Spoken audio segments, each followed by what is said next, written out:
오늘부터 국민의힘 대선 경선 후보 등록이 시작된다고 합니다. 그런데 후보 경선 룰을 가지고 문제 제기가 있는데 역선택이 핵심적인 문제 제기고 논쟁거리라고 합니다. 역선택의 단어의 원조는 2002년 노무현 후보와 단일화를 했던 정몽준 그 당시 후보였습니다. 그런데 2015년도 대한민국 정치권은 여야가 합의를 해서 공천권을 남용하는 권력 남용을 막기 위한 정치개혁의 일환으로 국민참여 경선 제도인 안심번호 제도를 입법화하여 선거법에 명시한 바 있습니다. 만약 역선택이 문제라면 이 법안을 입법했던 정치개혁에 합의한 여야가 모두 문제가 있다는 뜻이 됩니다.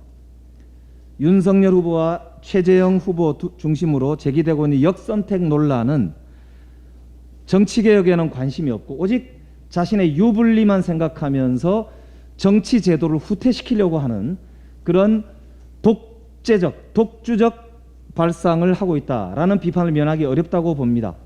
이제 윤석열, 최재형 두 후보를 중심으로 국민의힘에서도 정치가 개혁되는 방향으로 선거가 진행이 되도록 해야 한다라고 하는 말씀을 드립니다. 더불어서 한거에 들어간 줄 알았던 윤석열 후보가 정치선은 꼭 2달 만에 1호 공약으로 부동산 정책을 발표했습니다. 그런데 3가지가 없는 산무 공약입니다. 첫째, 부동산 정책을 내놓으면서 투기 캠프에 대한 비난에 대해서 사과는커녕 해명조차 한마디 않고 부동산 공약을 발표했습니다. 윤석열 캠프에 소속되었던 5명의 의원이 부동산 투기의 의혹에 휩싸였고 심지어 그 중에서도 부동산 정책본부장이었던 분이 건축법 위반의 의혹을 받고 있음에도 불구하고 일방적으로 부동산 공약을 발표했습니다. 어떤 국민이 도대체 그 공약을 신뢰할 수 있단 말입니까? 둘째, 철학의 부재입니다.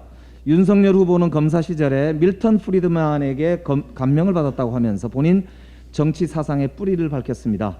자유주의 국가로서 시장 만능주의와 작은 정부가 그 핵심입니다.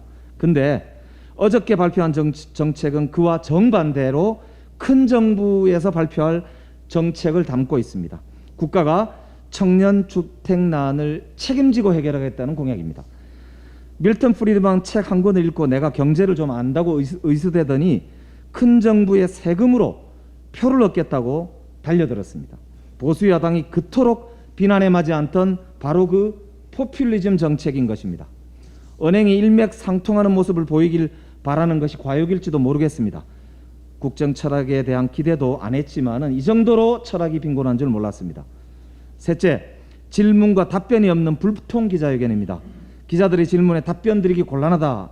하나의 답변으로 일관하더니 첫 정책 발표에 대한 자평 점수 질문에 대해서도 답변하지 못했습니다.